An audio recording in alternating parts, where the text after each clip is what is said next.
Oui, bonjour à tous. Alors, avant de passer la parole à Sassa, j'aimerais vous demander de me contacter pour que nous puissions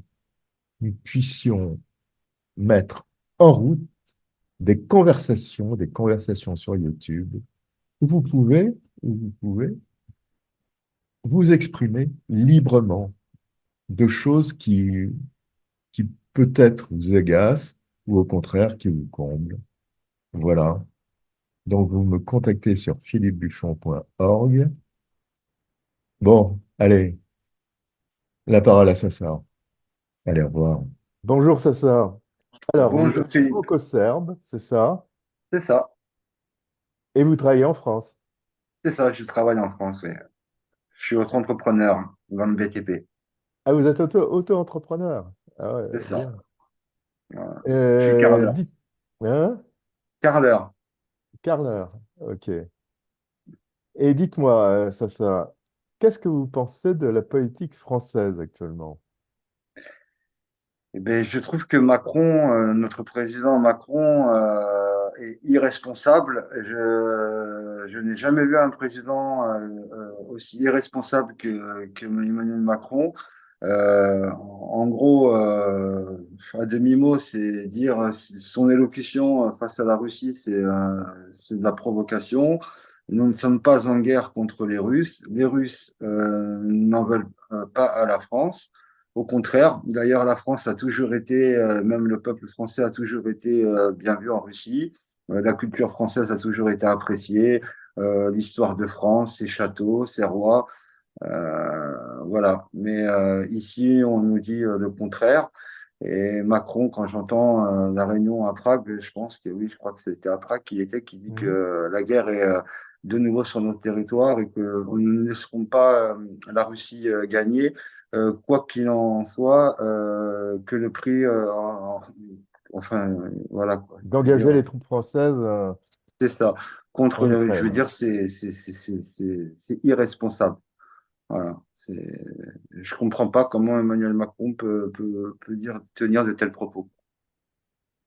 Oui, nous le pensons tous. Je crois que C'est une déclaration, en quelque sorte, c'est comme si c'était une déclaration de guerre à la Russie, à demi-mot. Hmm. Enfin, moi, c'est comme ça que je le prendrais, hein, si je serais russe.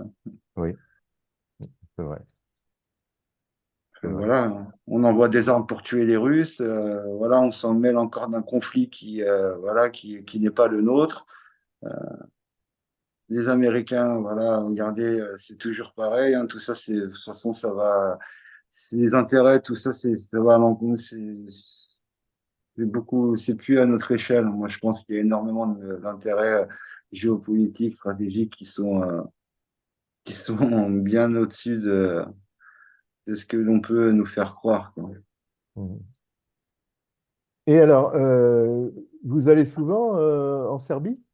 Oui, j'y vais chaque année. Donc voilà, j'y vais chaque année en vacances, hein, l'été. Mhm.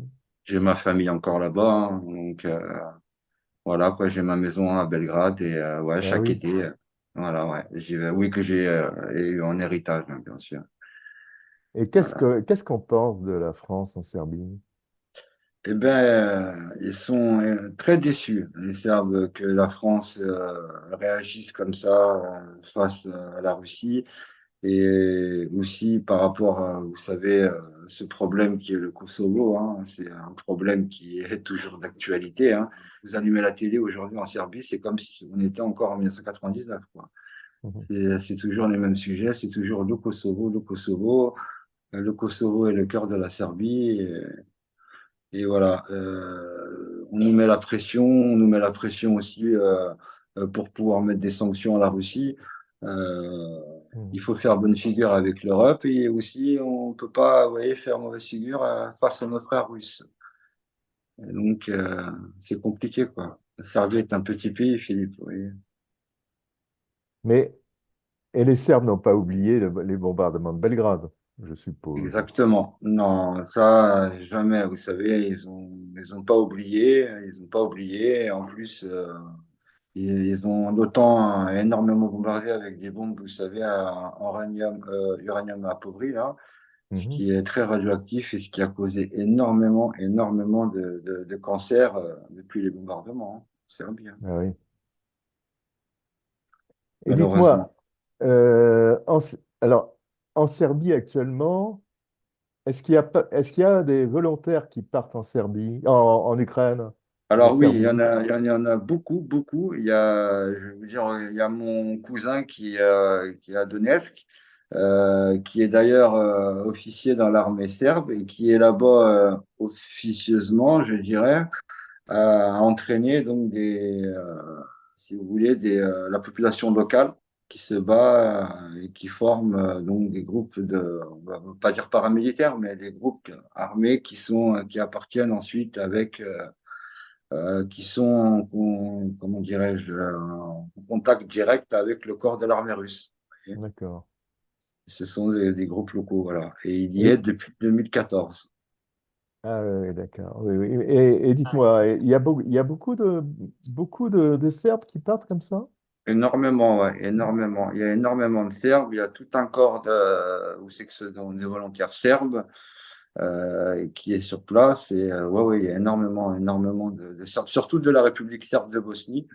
Ah oui, Ouais, bien sûr. Ouais. surtout là-bas parce que, bon, vous savez, quand il y a eu la guerre, il y a les Russes qui sont venus aider les Serbes de Bosnie quand il y avait la guerre et Mhm. les Serbes de Bosnie ne l'ont pas oublié, ça. Il y D'accord. a beaucoup, beaucoup de Banja Luka, il y a beaucoup de Serbes de Banja Luka qui sont partis combattre en Ukraine. D'accord. Alors, je vois en particulier sur des chaînes comme Euronews, des reportages sur la Serbie, disant oui, le gouvernement a peut-être été élu d'une façon un peu bizarre. Qu'est-ce que vous en pensez? Moi, je pense pas, Philippe. Par contre, ce que je pense, et ça, on le sait, c'est qu'il y a l'Europe qui a essayé de l'ingérence dans les élections locales, Oui, essayer de déstabiliser le pays. Ça, c'est clair et précis que c'est réel. Voilà. Et je pense pas que les élections ont été truquées. On est quand même en 2023, 24, aujourd'hui. Et non, non, non, je pense pas qu'il y a eu des trucages.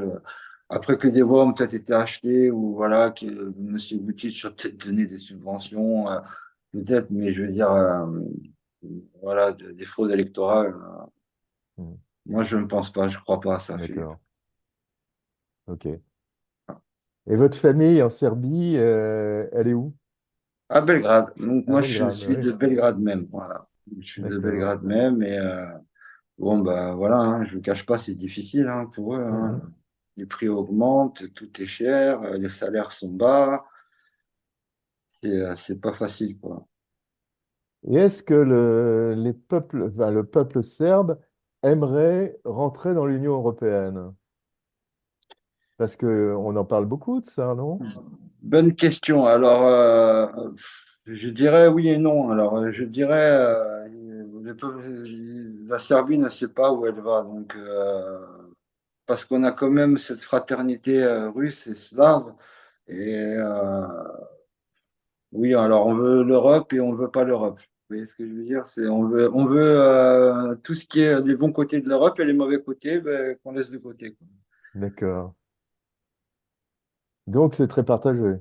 Ouais, c'est partagé, je pense, oui. Mais Mm. après, c'est vrai que l'Europe, il y a quand même une mauvaise pensée assez négative de l'Occident et de l'Europe. Mm. Enfin, il y a des pays comme la Hongrie qui font de la résistance quand même. Parce- Bien sûr, Philippe. Mais bon, vous savez, la Serbie, c'est compliqué avec l'Europe qui met la pression, comme je vous dis, par rapport au Kosovo. Oui, Le Kosovo, vous savez, Philippe, c'est loin d'être réglé. Et comme les Serbes le disent, hein, ça va peut-être pas plaire ce que je dis, mais voilà, les Juifs ont attendu 1000 ans, plus de 1000 ans pour faire de Jérusalem leur capitale. S'il faut attendre 1000 ans pour récupérer le Kosovo, ils attendront 1000 ans, mais aucun Serbe n'abandonnera le Kosovo, Philippe. et dites-moi, qu'est-ce que vous pensez de Gaza? Et comme vous voyez, comme on peut voir à la télévision, je pense que ce qui se passe à Gaza, c'est très grave.